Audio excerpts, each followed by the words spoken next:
Attention! Prepare yourself for a deep journey into one of the most macabre and disturbing cases in the history of New York City.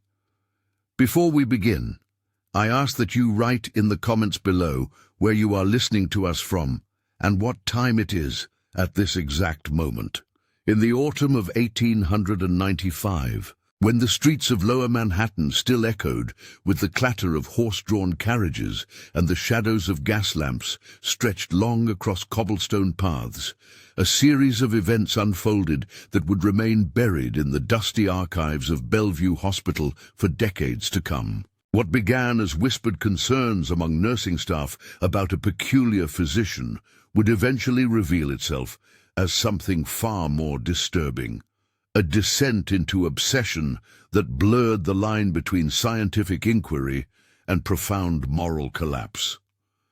The man at the center of these events was Dr. Ambrose Thaddeus Harrow, a name that appeared in hospital registries between 1892 and 1896, though precious little else survives about his origins or ultimate fate. According to fragmentary employment records discovered during a 1957 renovation of the hospital's administrative wing, Harrow arrived at Bellevue in the spring of 1892, claiming credentials from a medical college in Philadelphia that, upon later investigation, could not be definitively verified. He was 38 years old at the time of his appointment, unmarried, and listed his previous residence as a boarding house on Hester Street. Those who worked alongside Harrow during his early months at the hospital described him as unremarkable in most respects. He performed his duties with mechanical precision, spoke little during rounds, and maintained an office in the hospital's basement level, where he claimed to be cataloguing anatomical specimens for the teaching collection. Night shift orderlies reported seeing lamplight beneath his door well past midnight, and occasionally heard him speaking softly, though whether to himself or to another person was never determined. One nurse, in a letter to her sister dated November of 1892, mentioned that Dr. Harrow had an unsettling habit of standing perfectly still in the corridors, staring at patients through doorways as if measuring something invisible.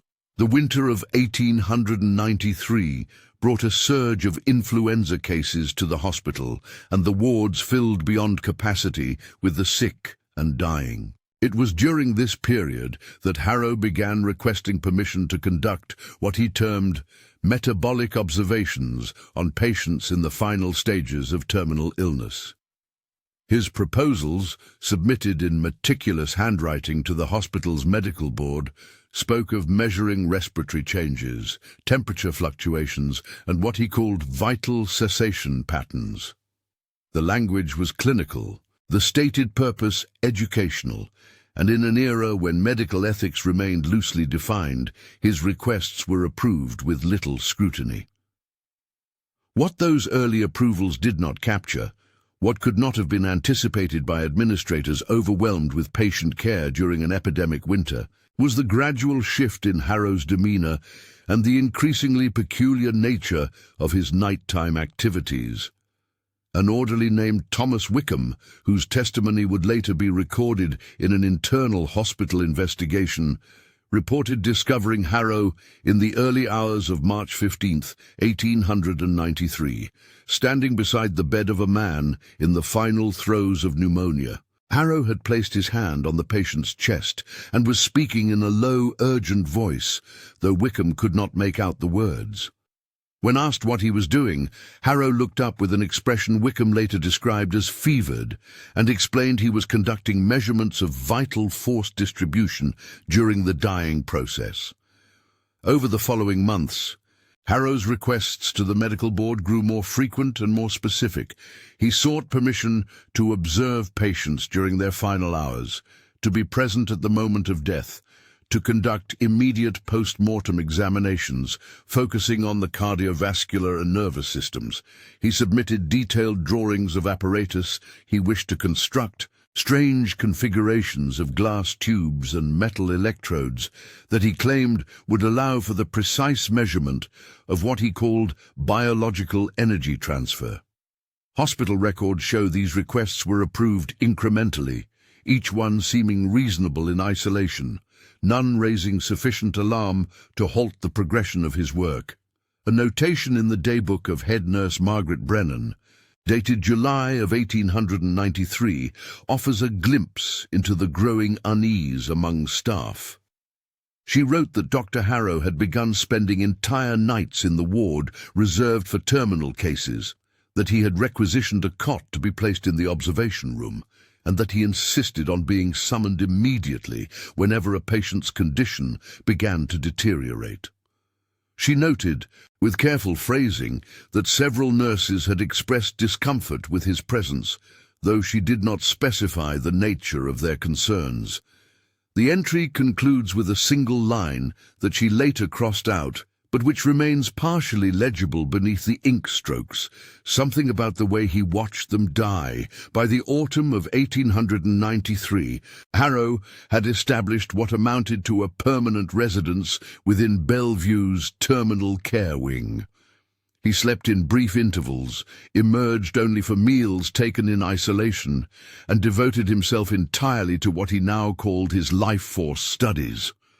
A supply requisition form from October shows he had ordered substantial quantities of copper wire, glass vessels of various sizes, solutions of salt water and glycerin, and a galvanized metal framework whose purpose was not explained.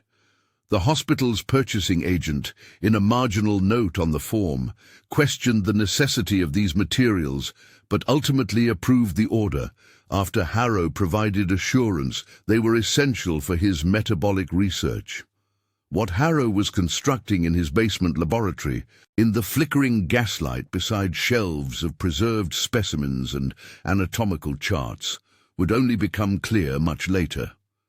Former orderly James Coopersmith, interviewed decades afterward for an informal historical survey of Bellevue Hospital conducted in 1938, recalled being asked to assist in moving equipment into Harrow's workspace in November of 1893. He described a bizarre assemblage of interconnected glass chambers, each roughly the size of a hatbox, arranged in a circle around a central metallic apparatus.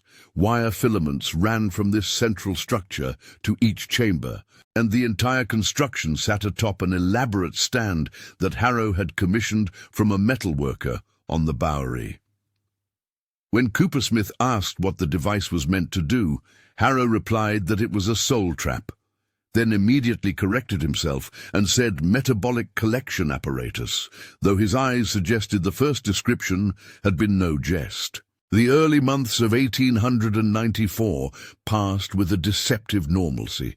Harrow continued his observations, attended required medical staff meetings, and maintained the appearance of a dedicated, if eccentric, researcher. But those who encountered him during this period noted changes. His face had grown gaunt, his eyes ringed with shadows that seemed to extend beyond mere sleeplessness. He spoke less and less to his colleagues, and when he did speak, his words often carried strange inflections, as if he were simultaneously addressing both the person before him and some invisible presence.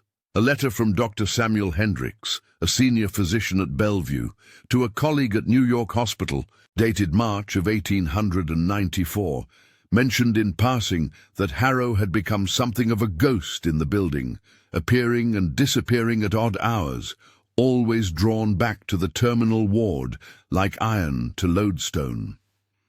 It was in May of 1894 that the first concrete irregularities came to light, though their full significance would not be recognized for many months. A patient named William Dougherty, a longshoreman dying of consumption, expressed confusion to a visiting priest about medical procedures that had been performed during the night. He described being awakened by Dr. Harrow. who had placed cold glass instruments against his chest and forehead while speaking words that sounded like Latin, but which the priest, Father O'Brien, did not recognize as any liturgical language. Dougherty mentioned a sensation of pulling, of something being drawn out through his skin, and a terrible coldness that had nothing to do with the room's temperature. Father O'Brien documented this conversation in his parish records, noting his concern but taking no immediate action beyond offering spiritual comfort. Similar accounts began to surface throughout the summer. Patients who lingered in that uncertain space between life and death reported dreams or visions of Dr. Harrow standing at their bedsides with his strange glass apparatus, of feeling themselves being measured and weighed in ways that had nothing to do with physical scales. Some spoke of seeing a faint luminescence around their own bodies, visible only when Harrow was present, which seemed to flow toward the glass chambers he carried. Most attributed these experiences to fever or delirium, and in an age when death was a common visitor to hospital wards, such testimonies were dismissed as the confused utterances of failing minds. But there were others who noticed patterns. Night nurse Elizabeth Ashford kept detailed personal notes, separate from official records, about unusual occurrences in the terminal ward. Her journal, which survived among family papers and was later donated to the New York Academy of Medicine's historical collection, contains multiple entries from the summer of 1894 describing what she termed temporal anomalies. She observed that patients under Harrow's direct observation seemed to die at very specific times, always between midnight and 3 in the morning, regardless of the natural progression of their diseases. She noted that these deaths were unusually peaceful on the surface, with none of the struggling or distress that often accompanied terminal decline, but that the bodies afterward seemed somehow diminished, as if they weighed less than they should, though scales showed no difference. In August of 1894, Harrow submitted a formal research proposal to the hospital's medical board that marked a clear escalation in his work. The document, which was preserved in the board's meeting minutes, though the proposal itself has been lost, requested permission to conduct what he called immediate vital transference observations on patients who had provided verbal consent to participate in scientific study before losing consciousness. The proposal apparently included detailed descriptions of methodology, references to European researchers working in emerging fields of bioelectricity and metabolic transfer, and promised results that would revolutionize understanding of the dying process. After considerable debate, according to the minutes, the board approved a limited trial of Harrow's methods with the stipulation that a senior physician be present during all procedures. This oversight requirement appears never to have been enforced. Hospital records from the autumn of 1894 show no documentation of any supervising physician accompanying Harrow during his nighttime sessions. Whether this was due to administrative oversight, deliberate negligence, or Harrow's own circumvention of the requirement remains unclear. What is certain is that between September and December of that year, Harrow conducted his experiments with increasing frequency and intensity, always in the darkest hours, always alone with the dying. December brought the first death that could not be easily explained. A woman named Clara Brennan, no relation to the head nurse, was admitted with advanced heart disease. Her condition was grave but stable, and attending physicians estimated she had weeks, perhaps a month or more remaining. On the night of December 7th, 1894, she died suddenly while under Harrow's observation. The death certificate, signed by Harrow himself, listed cardiac failure as the cause, which was technically accurate but told nothing of the circumstances. Elizabeth Ashford's private journal entry for that night, however, paints a different picture. She wrote that she had heard sounds from the observation room, a low humming that seemed to come from multiple sources at once, and that when she entered the room shortly after the woman's death, she found Harrow sitting perfectly still, staring at his glass apparatus with an expression of profound satisfaction, while the body on the bed seemed to have taken on a greyish cast that extended beyond normal post-mortem changes. 3 more deaths followed in rapid succession over the next 2 weeks, all patients who had been expected to survive into the new year, all occurring during Harrow's night vigils. By now, several staff members had begun to voice concerns, though these were expressed cautiously in private conversations rather than formal complaints. There was a reluctance to accuse a licensed physician of wrongdoing without concrete evidence, and Harrow's experiments, however unsettling, had been officially sanctioned. Moreover, Harrow himself had become increasingly isolated and unapproachable, speaking to almost no one, taking his meals in his basement laboratory, emerging only to attend to his terminal patients or to procure additional supplies for his apparatus. On the evening of December 23rd, 1894, orderly Thomas Wickham violated hospital protocol by concealing himself in a supply closet adjacent to the observation room where Harrow conducted his work. What he witnessed that night, as documented in his testimony to the hospital investigation panel 3 weeks later, defied easy categorization or belief. According to Wickham's account, Harrow had arranged his glass apparatus around the bed of a man dying from injuries sustained in a factory accident.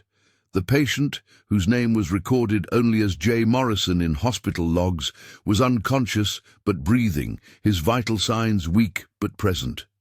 Harrow attached thin copper wires to the man's temples, chest and wrists, connecting them to the central metallic framework of his device. Then, in a voice that Wickham described as both commanding and pleading, Harrow began to speak. The words were not English, or if they were, they had been distorted beyond recognition.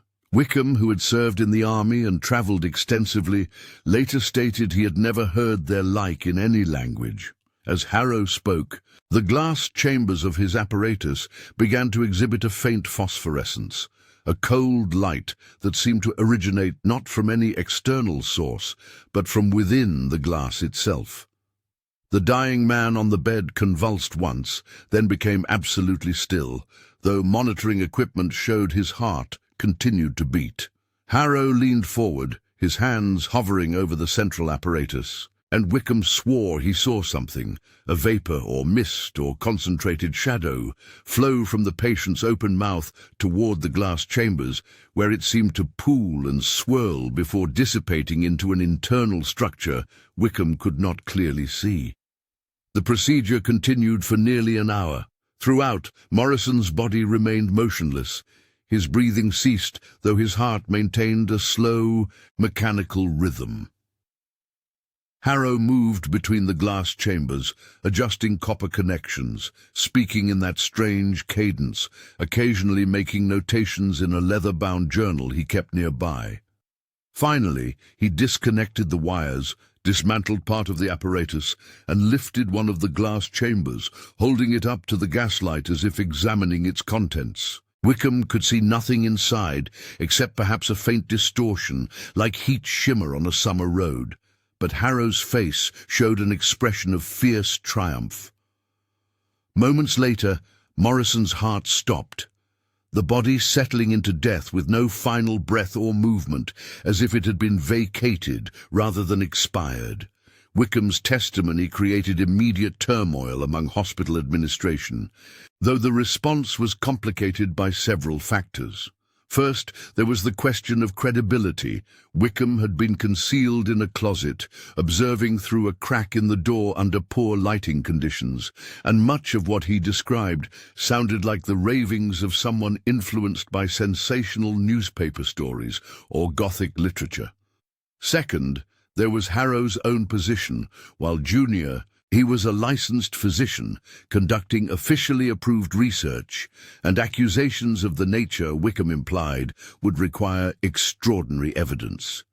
Third, and perhaps most significantly, there was the timing. It was late December. The hospital was short-staffed due to the Christmas holiday, and there was a strong institutional bias toward handling matters quietly to avoid scandal. The hospital's response was to convene a small internal review panel consisting of 3 senior physicians who would examine Harrow's research records and interview relevant parties. This panel met on January 2nd, 1895, in a closed session. Minutes from this meeting, preserved in fragmentary form, show that Harrow was asked to explain his methodologies, provide his research documentation, and address specific concerns raised by nursing staff.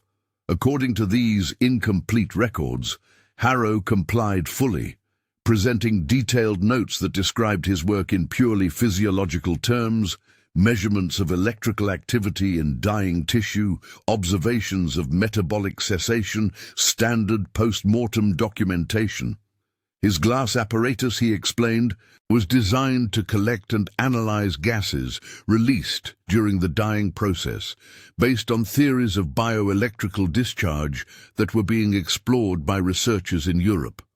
There was nothing in his written records, nothing in his calm and professional presentation that suggested anything beyond unconventional but legitimate scientific inquiry. The panel, after 3 days of review, issued a cautious report. They found Harrow's research methods to be unorthodox but not necessarily improper given the approved nature of his study. They recommended increased oversight of his work, suggested that his hours be regulated to prevent excessive fatigue, and proposed that his access to terminal patients be limited to daylight hours when supervisory staff were more readily available. They did not find evidence of wrongdoing sufficient to warrant disciplinary action or dismissal. The report concluded with a notation that Harrow had agreed to comply with all recommendations and would submit regular progress reports to the medical board going forward. This conclusion satisfied no one. Nursing staff felt their concerns had been minimized or dismissed. Wickham, who had expected his testimony to result in immediate action against Harrow, became increasingly vocal about what he termed a cover-up, though he was careful not to make such accusations publicly. Harrow himself withdrew even further, his compliance with the panel's recommendations appearing perfunctory at best. He continued to spend his nights in the hospital, though now he claimed to be organizing his accumulated research data rather than conducting active observations. His basement laboratory remained locked, and he refused all requests to demonstrate his apparatus or explain its function beyond the technical descriptions he had provided to the review panel. February of 1895 brought a thaw to the city, and with it a new development in the Harrow situation. A patient named Sarah Wickham, wife of orderly Thomas Wickham, was admitted to Bellevue suffering from complications of childbirth. Her condition deteriorated rapidly, and within 3 days she was transferred to the terminal care ward. Thomas Wickham, frantic and desperate, made an extraordinary appeal to hospital administration. He requested that his wife be moved to a different ward or transferred to another hospital, and he explicitly demanded that Dr. Harrow be prohibited from any involvement in her care. His request, documented in a letter that still exists in hospital archives, cited his previous testimony and his belief that Harrow posed a danger to dying patients. The hospital administration found themselves in an impossible position.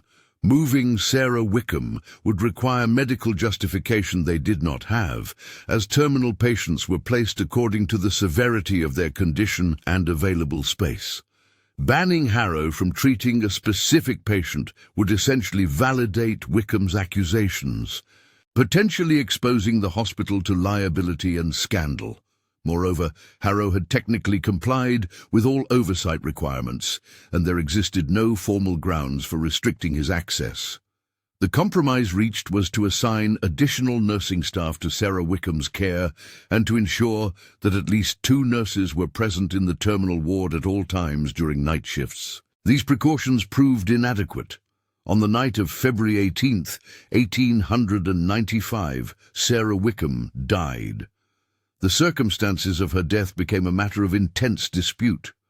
Official records show she expired at 2:17 in the morning from puerperal fever with associated cardiac complications, a tragically common cause of maternal mortality in that era. Nurse Elizabeth Ashford, who was on duty that night, reported that Dr. Harrow had been present in the terminal ward, but had maintained professional distance from Mrs. Wickham's bed, conducting routine checks on other patients and remaining in the corridor for most of the night.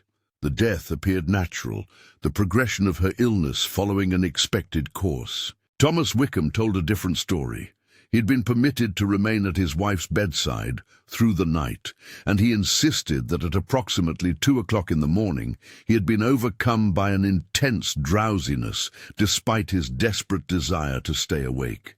He dozed for what felt like only moments, but which must have been longer, and when he jerked back to consciousness, he found Dr. Harrow standing beside his wife's bed, one hand resting on her forehead. Wickham leaped up, shouted at Harrow to get away, but in the time it took him to move from his chair to the bed, his wife had died. Harrow stepped back without a word, made a brief notation on her chart and left the room. Wickham's account included his conviction that Harrow had somehow caused or hastened his wife's death, though he could provide no concrete evidence beyond his own observations and suspicions. The death of Sarah Wickham marked a turning point. Thomas Wickham, now widowed and consumed by grief and rage, abandoned all caution. He began speaking openly to other hospital staff about what he believed Harrow was doing, using terms like soul-stealing and vital essence extraction that made him sound increasingly unhinged. He contacted newspapers, resulting in several reporters visiting the hospital to investigate rumors of mysterious experiments. Hospital administration, faced with growing unrest among staff and the threat of public scandal, made the decision to terminate Harrow's research privileges and demand his resignation from the medical staff. This decision was conveyed to Harrow on March 1st, 1895, in a meeting that, according to those present, was brief and coldly professional. Harrow was informed that his research program was being discontinued due to resource constraints and shifting institutional priorities, and that his position at Bellevue would conclude at the end of the month. He was offered assistance in finding placement at another institution and was asked to surrender his laboratory keys and remove his personal effects. Harrow's response was recorded in meeting notes as subdued acceptance. He requested only that he be allowed to properly store his research apparatus and complete his documentation, both of which were granted. Over the following weeks, Harrow appeared to comply with all requirements. He organized his papers, crated his equipment, and arranged for storage of his materials in a hospital basement room that was rarely accessed. He completed final patient charts, submitted expense reports, and conducted himself with such normalcy that several administrators later expressed surprise at how reasonably he had taken his dismissal. On the evening of March 28, 1895, Harrow was observed leaving Bellevue Hospital carrying a single leather satchel, walking east toward the river docks. That was the last confirmed sighting of him recorded in any official documents. What happened in the days immediately following Harrow's departure became the subject of confused and contradictory accounts. Several night shift workers reported seeing lights in his former laboratory late on the evening of March 30th, despite the room being locked and Harrow having surrendered all keys. An orderly claimed to have heard machinery sounds, a rhythmic humming that seemed to emanate from below the hospital's ground level. Another worker reported the smell of ozone and heated metal coming from the basement corridors. These observations were not reported formally at the time, only emerging later when investigators attempted to piece together the sequence of events. On the morning of March 31st, 1895, A maintenance worker discovered that the lock to Harrow's former laboratory had been broken. Inside, the room had been systematically stripped of everything except a few pieces of furniture. Harrow's glass apparatus, his notes, his equipment, all had been removed. The floor showed drag marks suggesting heavy objects had been pulled toward the room's single window, which opened onto a service alley. Most disturbing was what remained. On the wall above the workbench, where Harrow had spent countless hours, someone had drawn in chalk an intricate diagram that resembled both a circuit schematic and an occult sigil. Circles within circles connected by lines and annotated with symbols that combined Greek letters, mathematical notation, and characters that could not be identified. Hospital administration, already strained by the Harrow controversy, chose to treat this as a simple burglary. The room was cleaned, the chalk diagrams scrubbed away without being properly documented, and the window secured. No police report was filed, no investigation launched. The official position was that Harrow had retrieved his property through irregular means, perhaps having retained a duplicate key, and the matter was considered closed. Staff members who raised questions or concerns were told the situation had been resolved, and further discussion was discouraged. Thomas Wickham refused to let the matter rest. In April of 1895, he left his position at Bellevue and began a personal investigation into Harrow's whereabouts and activities. He visited boarding houses on the Lower East Side, questioned medical supply vendors, searched through property records and ship manifests. His search, documented in letters to his brother in Boston, took him to increasingly desperate places.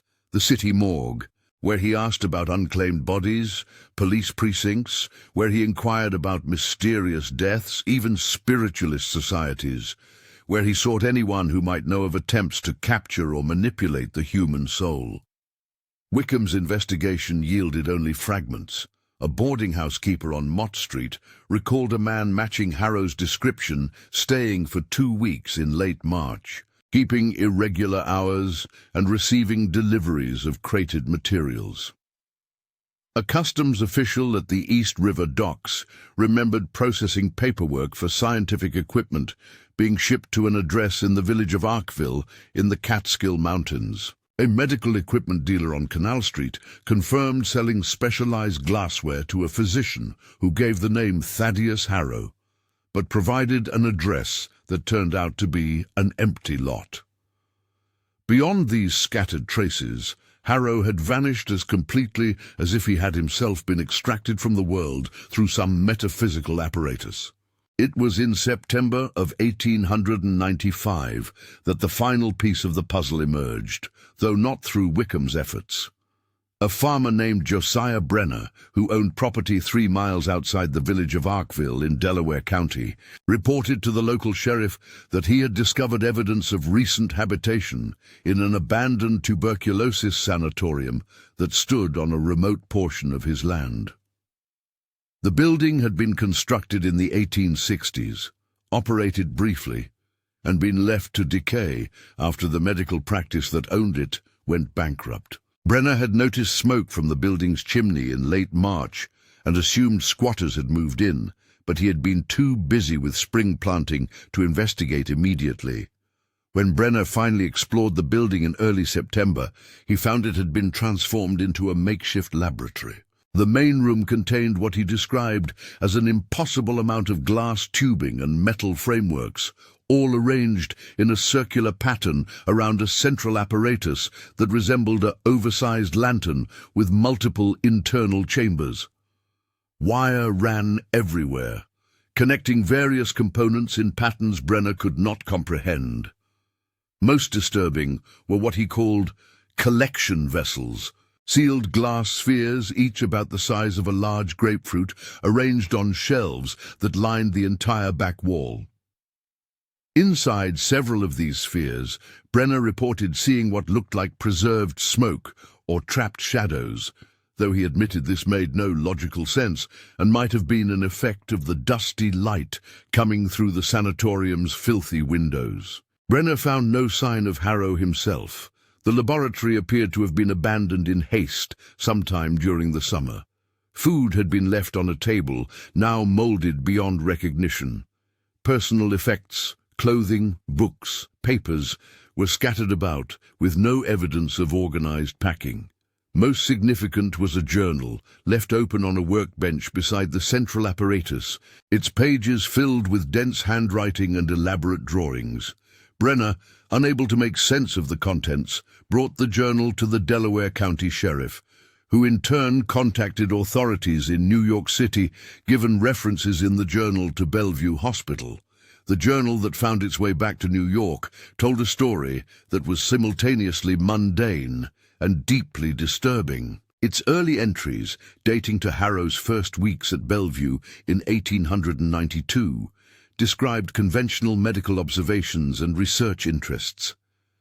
But as the months progressed, the focus narrowed obsessively onto what Harrow termed the vital essence problem, his conviction that consciousness, or soul, or whatever constituted the fundamental animating principle of human life, must have a physical component that could be isolated, measured, and potentially preserved at the moment of death.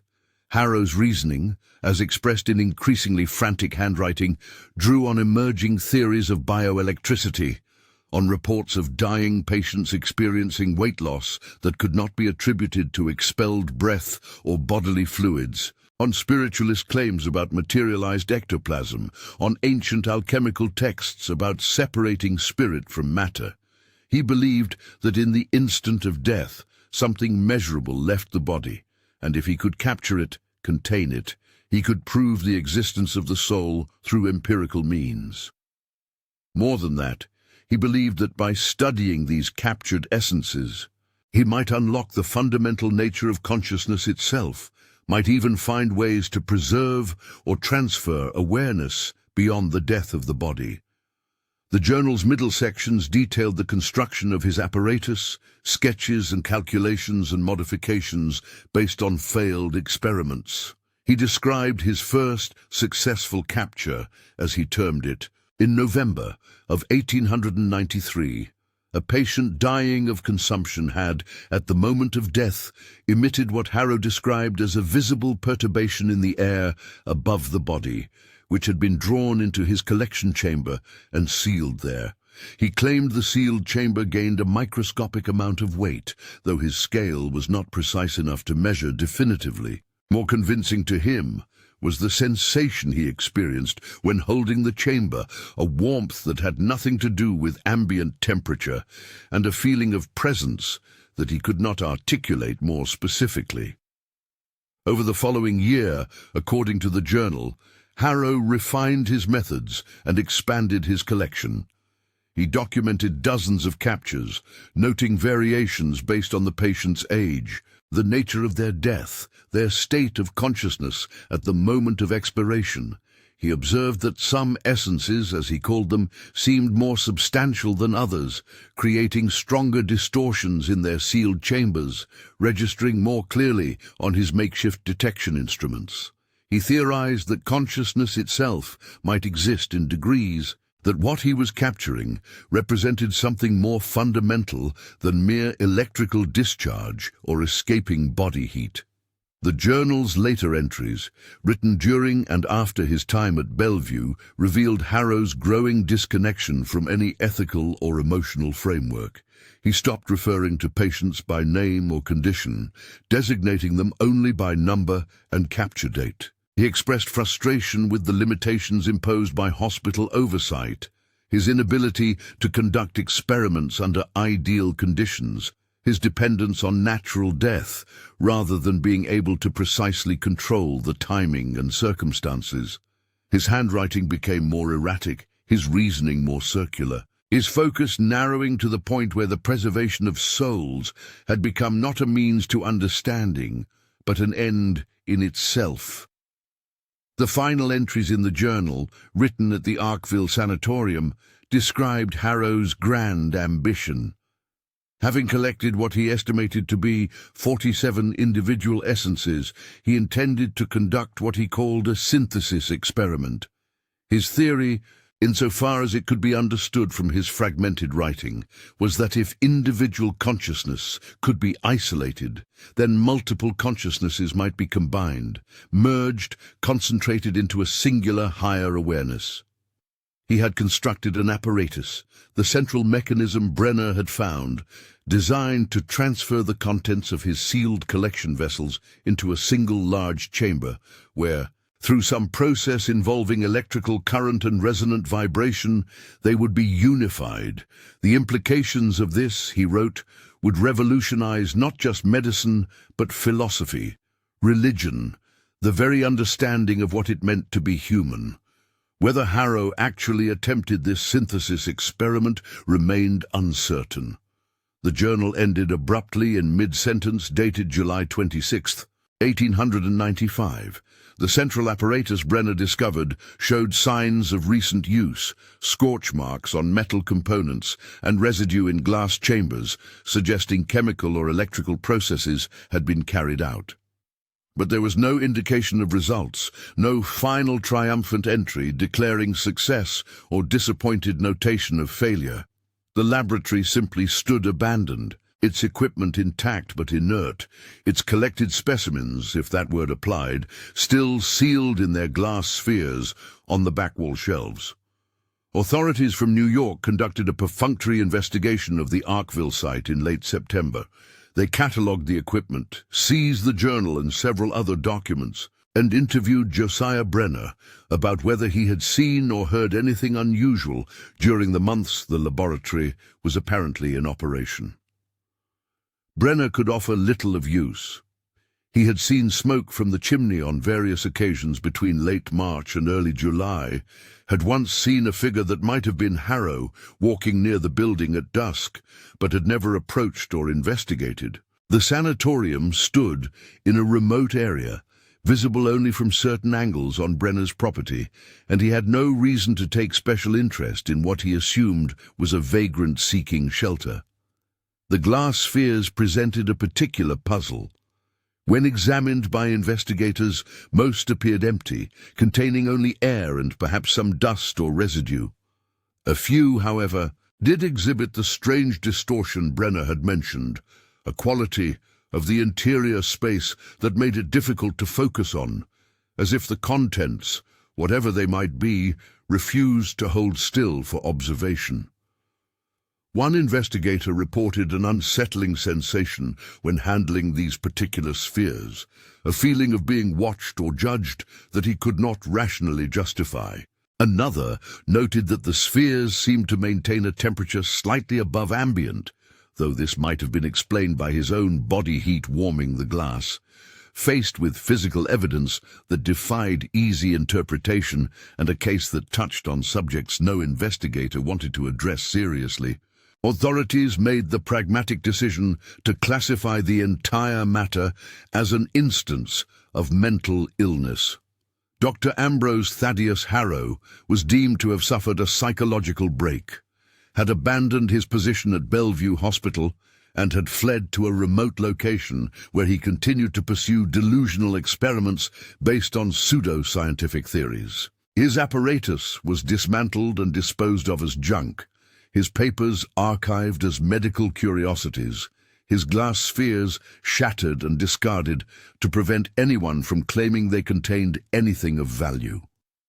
The case was officially closed in October of 1895, with a recommendation that if Harrow were ever located, he should be committed to an asylum for psychiatric evaluation.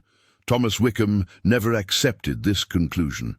He traveled to Arkville in November, too late to examine the laboratory before it had been cleared, but in time to speak with Brenner and to search the surrounding woods and abandoned buildings. He found nothing, no trace of Harrow, no clues to what might have become of him. Local residents offered no useful information. A few recalled seeing a stranger in the area during summer months, described as thin, intense, often muttering to himself as he walked, but no one had interacted with him or knew where he might have gone. It was as if Harrow had completed his final experiment and then simply ceased to exist. Wickham's obsession with the case gradually consumed what remained of his life. He left the Catskills after several weeks of fruitless searching and returned to New York City, but he never truly left the mystery behind. He continued to investigate, writing letters to medical societies, spiritualist organizations, anyone who might have knowledge of experiments dealing with the preservation or manipulation of consciousness. He filed reports with police departments across several states, alerting them to watch for a man matching Harrow's description. He visited medical supply companies and glassblowers, asking if anyone had placed orders similar to Harrow's apparatus. None of these efforts produced results. In 1898, Thomas Wickham died, officially of influenza, though friends and family whispered that grief and obsession had weakened him beyond recovery. His personal papers, including extensive notes on the Harrow investigation, were preserved by his brother and eventually donated to a historical society, where they remained largely unexamined until the middle of the 20th century, when a graduate student researching medical history stumbled across them. Even then, the story was treated as a curiosity, a footnote in the history of pseudoscientific delusions, remarkable only for the intensity of Wickham's pursuit and the elaborate nature of Harrow's self-deception. But there remained elements that resisted easy dismissal. Nurse Elizabeth Ashford's private journals, discovered among family effects after her death in 1923, contained observations that extended beyond the period of Harrow's employment at Bellevue. She noted that in the months following Harrow's departure, several patients in the terminal care ward reported dreams or visions of a thin man with shadowed eyes who stood at the foot of their beds, not threatening but simply watching, waiting, as if he had left something behind and was checking to see if it remained. She described a persistent cold spot near one wall of the observation room, an area where staff avoided standing and where thermometers showed a temperature consistently 3 to 4 degrees lower than the surrounding space, though no draft or structural cause could be identified. More puzzling were reports from the hospital's basement storage area where Harrow's confiscated materials had been temporarily housed before disposal. Night security guards reported hearing sounds from the locked room, not footsteps or voices, but a low rhythmic humming that seemed to come from multiple sources at once, creating interference patterns that made the air feel thick and resistant. On 2 occasions, guards opened the room to investigate and found nothing disturbed, yet the humming would cease the moment the door opened, only to resume after the room was locked again. After the materials were finally removed and destroyed, in April of 1896, the sounds stopped, though guards continued to avoid that section of the basement when possible, citing an inexplicable sense of unease. The abandoned sanatorium in Arkville gained a reputation among local residents, though the stories that circulated were vague and contradictory. Some spoke of lights visible in the windows long after the building should have been empty, pale phosphorescent glows that appeared on moonless nights and faded with the dawn. Others mentioned sounds, mechanical clicking and whirring, as if complex machinery continued to operate, though the building contained nothing but dust and decay. Hunters and hikers who passed near the structure reported sensations of being observed, of multiple presences focused intently upon them, though when they turned to look, the building stood as empty and silent as any long-abandoned structure. Josiah Brenner, the farmer who had discovered the laboratory, refused to go near the sanatorium after September of 1895. In conversations with neighbors, he mentioned dreams that began shortly after his first visit to the building and continued for years afterward. In these dreams, he stood in the circular laboratory surrounded by Harrow's apparatus, and the glass spheres on the shelves were no longer empty or ambiguously distorted. Instead, they contained faces, dozens of human faces pressed against the interior glass as if trying to see out, their expressions ranging from confusion to terror to a blank emptiness that was somehow worse than either. The faces would turn to follow him as he moved, their lips forming words he could not hear through the sealed glass, their eyes pleading for something he did not understand how to provide. These were not the stories that made their way into official records. They existed as whispers, as family legends, as the kind of tales people share in low voices and then dismiss in daylight. The documented history of Dr. Ambrose Thaddeus Harrow ended with his disappearance in the summer of 1895, his motives classified as delusional, his methods dismissed as the elaborate rituals of a disordered mind. The possibility that he had actually accomplished something, that his glass apparatus had functioned not as decoration for madness, but as a genuine instrument for capturing some fundamental aspect of human consciousness, was too disturbing to seriously entertain. Yet there existed one final document, discovered during renovation work at Bellevue Hospital in 1957, that suggested a darker conclusion. Hidden behind a loose section of wall paneling in what had been Harrow's basement laboratory, workers found a sealed envelope addressed to no one, containing a single page in Harrow's handwriting. The page was dated March 30th, 1895, the night he apparently returned to the hospital to retrieve his equipment.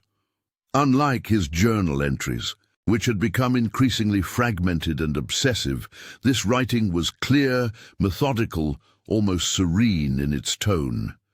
The letter, now preserved in the New York Academy of Medicine's restricted collection, read as follows: "I write this, knowing I may never have opportunity to explain my work to those who might understand its implications.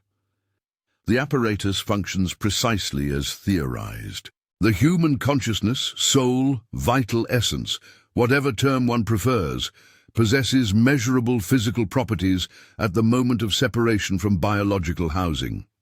I have successfully isolated and preserved 47 distinct specimens, each maintaining coherent structure within sealed containment. Initial observations suggest these preserved consciousnesses retain some degree of awareness, responding to external stimuli in ways that cannot be attributed to thermal or electromagnetic effects. The synthesis experiment I plan will demonstrate that individual consciousness can be merged into collective awareness, potentially creating a form of meta-consciousness that transcends the limitations of single human perspective. I do not expect to be believed or vindicated in my lifetime. History will make its judgment when others replicate my methods and confirm my findings. Until then, I proceed alone, confident that I am working toward a revolution in human understanding." The letter was shown to several medical historians and psychiatrists, all of whom agreed it demonstrated classic symptoms of delusional disorder. Grandiosity combined with elaborate rationalization of impossible claims. The letter was filed with other Harrow-related materials and largely forgotten, interesting only as an example of how intelligent, educated individuals could construct intricate pseudoscientific frameworks to support fundamentally irrational beliefs.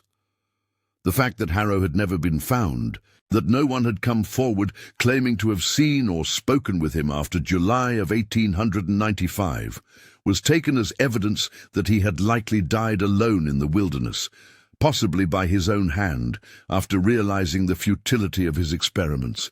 But there were those who wondered about alternative explanations, possibilities too strange to voice publicly, but too persistent to entirely dismiss. What if Harrow's synthesis experiment had not failed?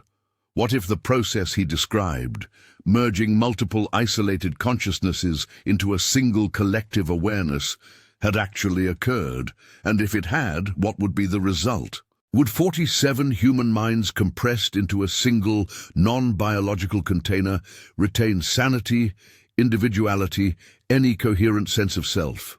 Or would the result be something fundamentally other, an awareness that was simultaneously multiple and singular, capable of perception but trapped forever in sealed glass? unable to interact with the physical world beyond whatever limited influence its concentrated existence might exert.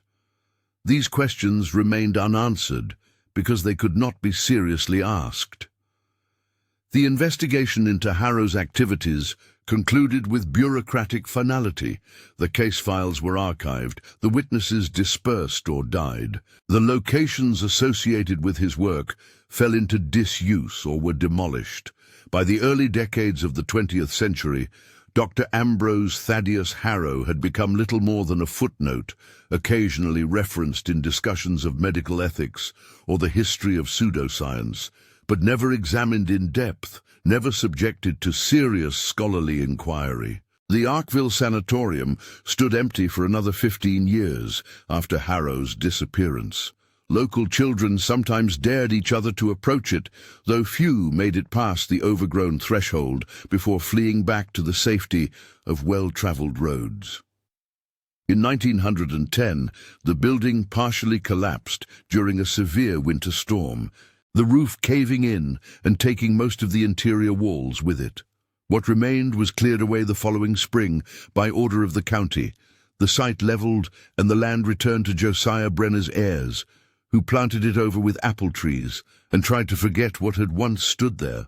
Yet even after the physical structure was gone, strange phenomena continued to be reported from that specific plot of ground. Apple trees planted on the site grew twisted and malformed, their fruit bitter and inedible despite flourishing growth elsewhere on the property. Animals avoided the area. Deer paths that had previously cut through the old sanatorium site diverted around it, creating a notable gap in their usual migration routes. On certain nights, particularly during late summer when the anniversary of Harrow's probable final experiment approached, residents reported seeing faint luminescence rising from the ground where the laboratory had stood, pale columns of light that would flicker and pulse for several hours before fading with the dawn. These reports continued sporadically through the first half of the 20th century, becoming less frequent but never entirely ceasing.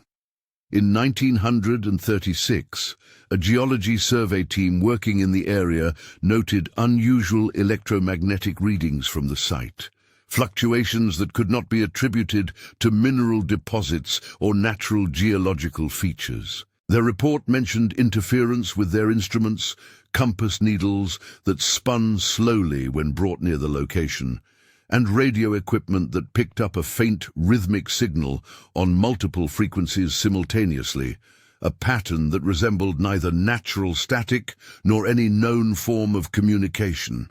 The survey team's findings were noted, filed, and never followed up. There existed no framework within scientific or bureaucratic structures for investigating claims that a patch of empty ground might be haunted by the compressed consciousnesses of 47 people who died in New York City hospitals between 1893 and 1895. The sensible response was to attribute the anomalous readings to equipment malfunction, the reports of lights and sounds to misidentification of natural phenomena or pranks by local residents, and the entire Harrow affair to a historical curiosity with no lasting significance. But in the restricted archives, among documents not available to casual researchers, there existed additional materials that painted a more unsettling picture. A confidential report prepared for the New York City Department of Health in 1927 noted an unusual statistical pattern. Terminal care patients who had died at Bellevue Hospital during the period when Harrow was conducting his experiments, specifically those documented as being under his direct observation at the time of death, showed a significantly higher rate of what the report termed problematic death experiences among surviving family members. Widows, children, siblings of these patients reported persistent dreams of their deceased relatives, not comforting visitations, but troubling encounters in which the dead appeared confused, trapped, desperately trying to communicate something but unable to make themselves understood. The report, compiled by a psychiatrist named Dr. Raymond Asher, who was studying grief responses, noted that these particular family members also showed elevated rates of what would later be termed complicated grief or prolonged grief disorder. They remained fixated on their losses years or even decades later, unable to achieve psychological closure, often expressing the conviction that their loved ones were not truly at peace, that something essential had been taken or lost at the moment of death. Dr. Asher found the pattern statistically significant, but could propose no mechanism to explain it. His report concluded with a recommendation for further study, which was never approved. Thomas Wickham's brother, Samuel, who inherited his investigation materials, added his own observations to the collection before donating it to a historical society in 1933. He noted that his brother, in the final months before his death, had become convinced that Harrow's apparatus had not simply captured the soul or consciousness of dying patients, but had somehow trapped them, preventing their natural dissolution or transition into whatever state follows death. Wickham believed this explained the unusual deaths in the terminal ward, the sense of something being pulled from the bodies, the strange luminescence witnesses reported. He theorized that Harrow had created a prison for consciousness, collecting souls not for scientific study, but for some purpose he either never revealed or never consciously acknowledged. Samuel Wickham went further, suggesting that if his brother's theory was correct, then the synthesis experiment Harrow planned might have been an attempt to free these trapped consciousnesses by merging them into a single entity powerful enough to break containment. If that experiment succeeded, the result would be something unprecedented. Dozens of human minds compressed and unified, existing without biological housing, aware but unable to die, trapped in whatever vessel Harrow had constructed for his final procedure. And if the experiment failed, or succeeded only partially, the result might be worse: a fragmentary awareness. Pieces of 47 different people unable to separate or properly merge, locked in eternal confusion within sealed glass, or, if the containment failed, dispersed into the physical space where the experiment occurred, haunting it not as individual ghosts, but as a collective presence too fractured to be coherent, yet too concentrated to dissipate. These speculations, preserved in private notes and restricted documents, never entered mainstream historical narrative. The official story of Dr. Ambrose Thaddeus Harrow remained simple and contained. A mentally disturbed physician conducted fraudulent experiments based on pseudo-scientific theories, fled his position before being formally charged with misconduct, and disappeared into obscurity, presumably dying alone and unmourned. His equipment was destroyed, his papers archived as curiosities, his impact on medical history negligible. The patients who died under his observation were memorialized only as statistics in hospital records, their individual stories lost to time, their final moments documented in cold clinical language that revealed nothing of what they might have experienced. But there remained, in scattered archives and family collections, fragments that refused to resolve into a comfortable narrative. Nurse Elizabeth Ashford's journals describing temporal anomalies and persistent cold spots, Josiah Brenner's dreams of faces trapped in glass, the electromagnetic anomalies at the Arkville site, the statistical pattern of complicated grief among families of Harrow's terminal patients, Samuel Wickham's speculations about consciousness prisons and failed synthesis experiments. None of these pieces proved anything.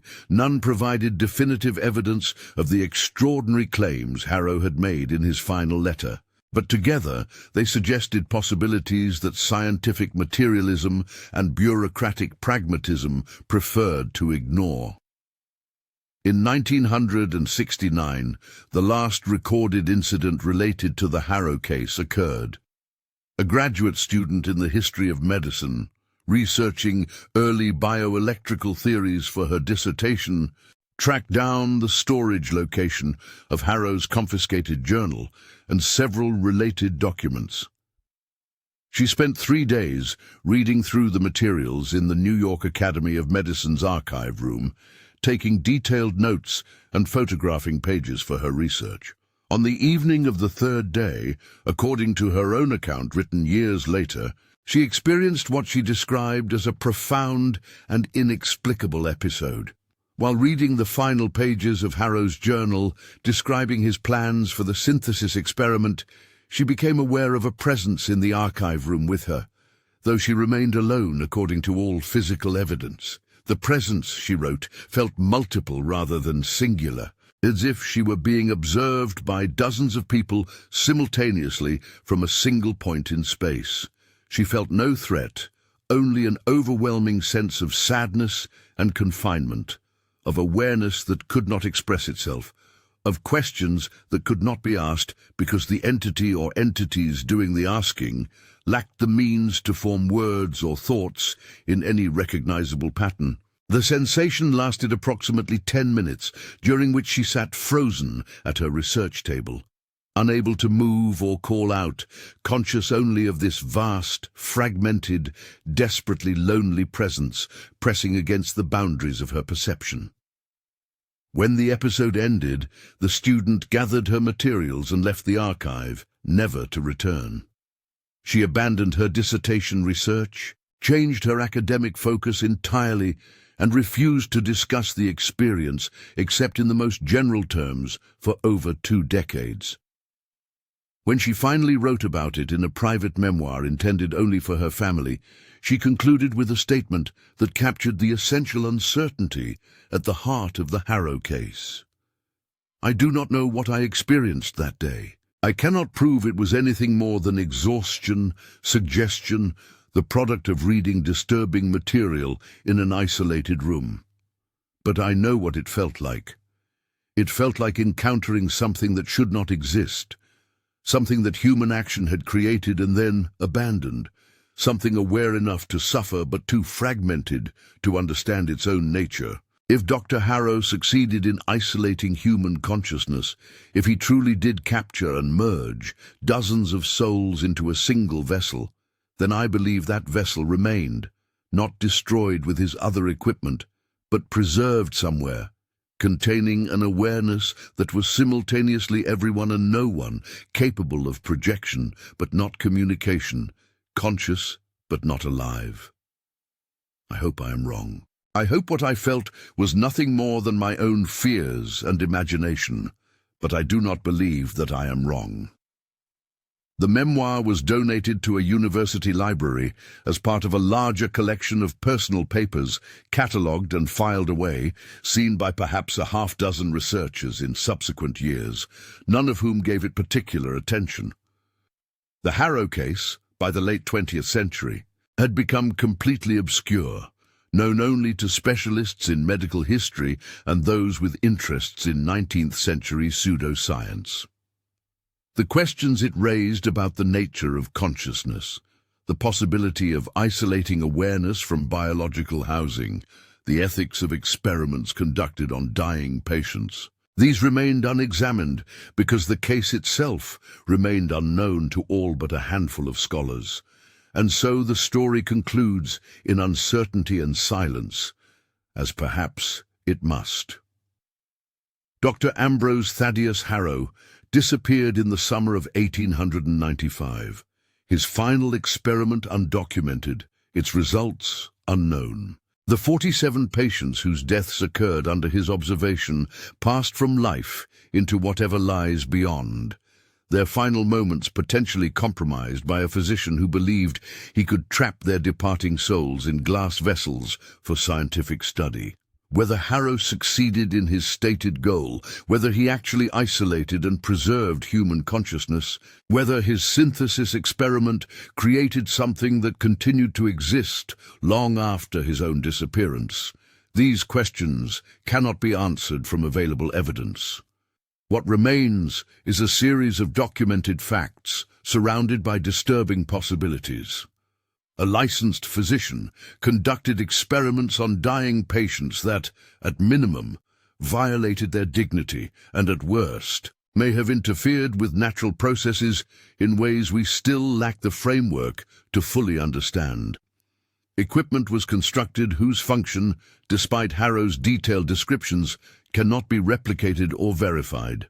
Anomalous experiences were reported by multiple credible witnesses across several decades. Experiences that resist conventional explanation, but provide no conclusive proof of extraordinary claims.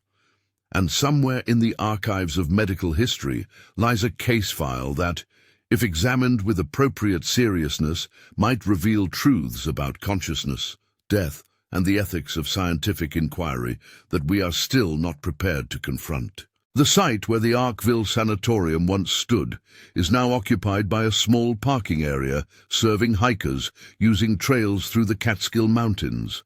The apple orchard planted over the laboratory location was eventually cleared, the trees having never produced viable fruit despite decades of cultivation attempts.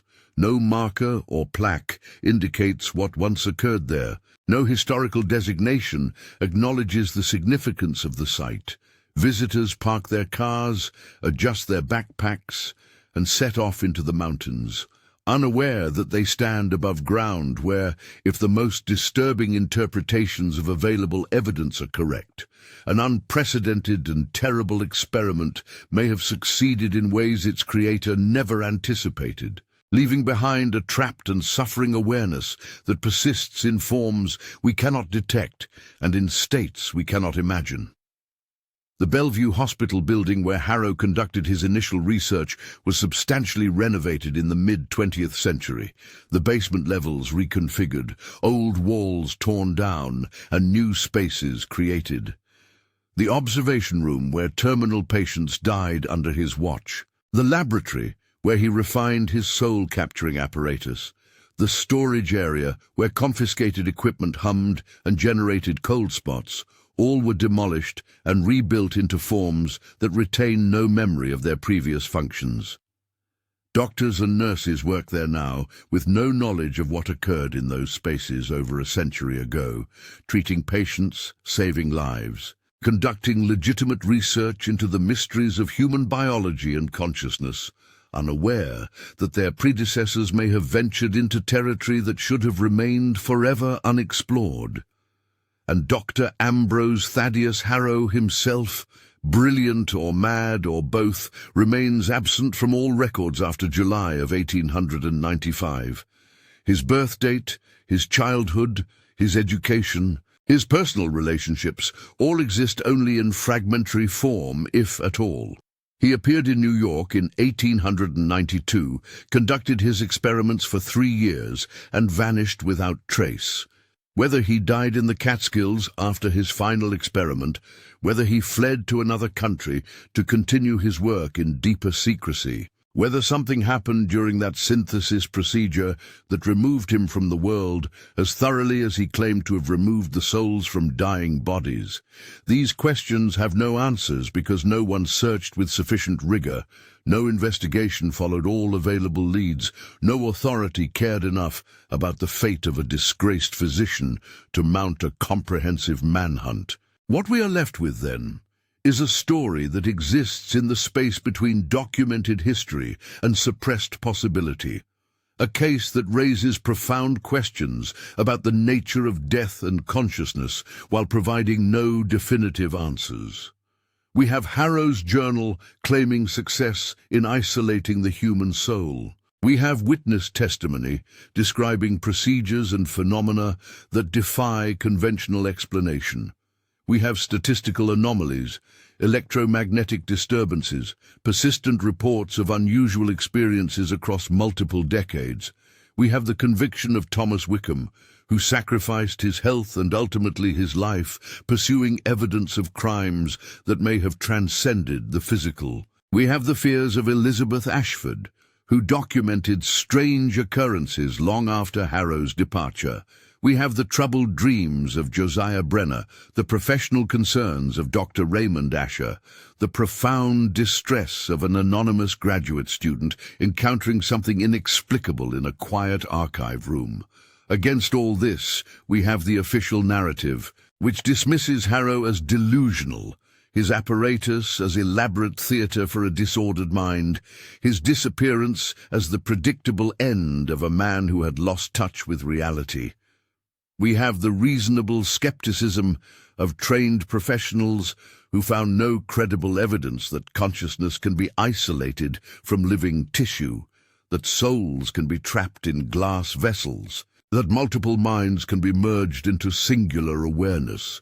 We have the weight of scientific materialism, which insists that human consciousness emerges from biological processes and cannot exist independent of those processes, rendering Harrow's claims impossible, regardless of his apparent sincerity or the consistency of witness testimony.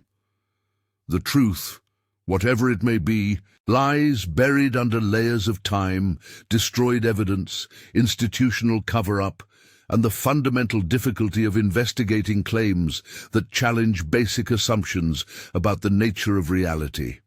We cannot know with certainty what Dr. Ambrose Thaddeus Harrow accomplished in his basement laboratory at Bellevue Hospital, or his final workspace in an abandoned Catskill sanatorium. We cannot prove that the 47 patients who died under his observation experienced anything beyond natural death. We cannot demonstrate that the synthesis experiment he planned actually occurred, much less that it succeeded in creating some form of collective consciousness trapped in non-biological housing. But we can acknowledge that the case exists, that documents survive, that questions remain unanswered.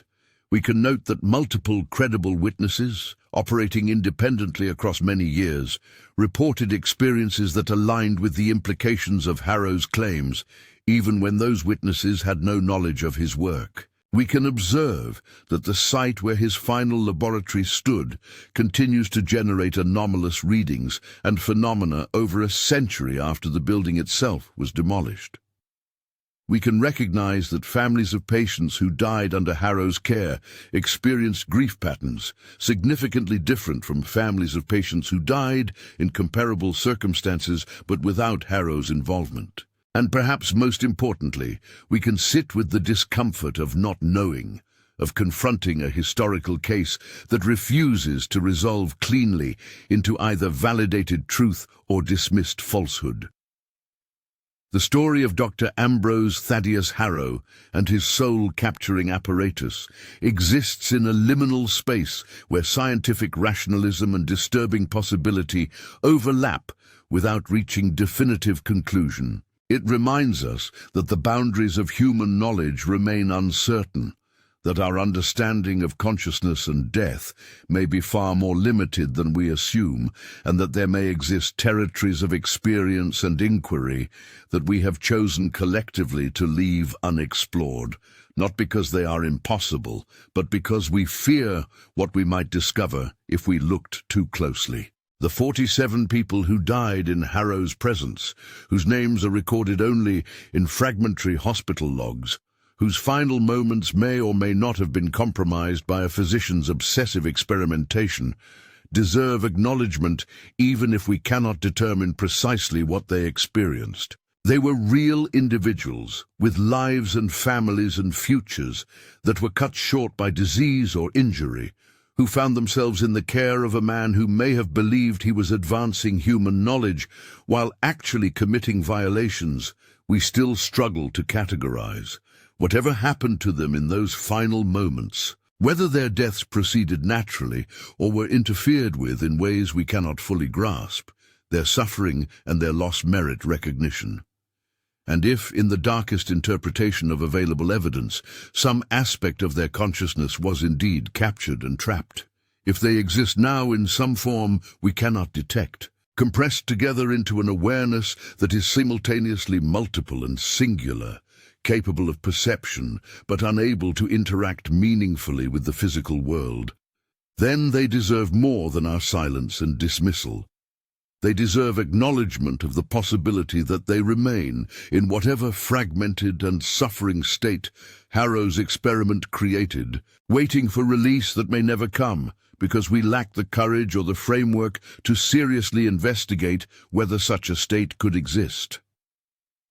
The case of Dr. Ambrose Thaddeus Harrow stands as a reminder that history contains shadows, spaces where events occurred that were never fully documented, questions that were never adequately answered, crimes that may have been committed but were never prosecuted because they fell outside existing legal and conceptual categories.